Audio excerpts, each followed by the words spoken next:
Kecemasan warga Israel meningkat menyusul ancaman balasan Hizbullah buntut ledakan beruntun pager dan walkie-talkie di Lebanon. Kini muncul peringatan palsu yang memperingatkan warga Israel untuk bersembunyi ke bunker anti-bom. Time of Israel melaporkan ribuan warga Israel menerima pesan teks palsu yang menyuruh mereka memasuki tempat perlindungan bom.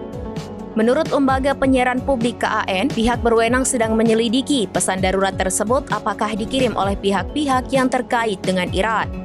Sementara itu, pasukan pertahanan Israel mengklarifikasi bahwa mereka tidak mengirimkan pesan-pesan tersebut. Adapun peringatan darurat ini muncul setelah Hizbullah menuding Israel dalang dibalik serangan cyber besar-besaran di Lebanon. Milisi pro-Iran itu berjanji bakal membalas Israel dengan yang lebih dahsyat. Diketahui 2 hari berturut-turut ledakan mengguncang Lebanon di saat perangkat komunikasi meledak serentak. Ribuan warga Lebanon terluka dan puluhan lainnya tewas akibat ledakan maut tersebut. Diduga serangan itu menargetkan anggota Hizbullah yang membawa pager dan walkie-talkie.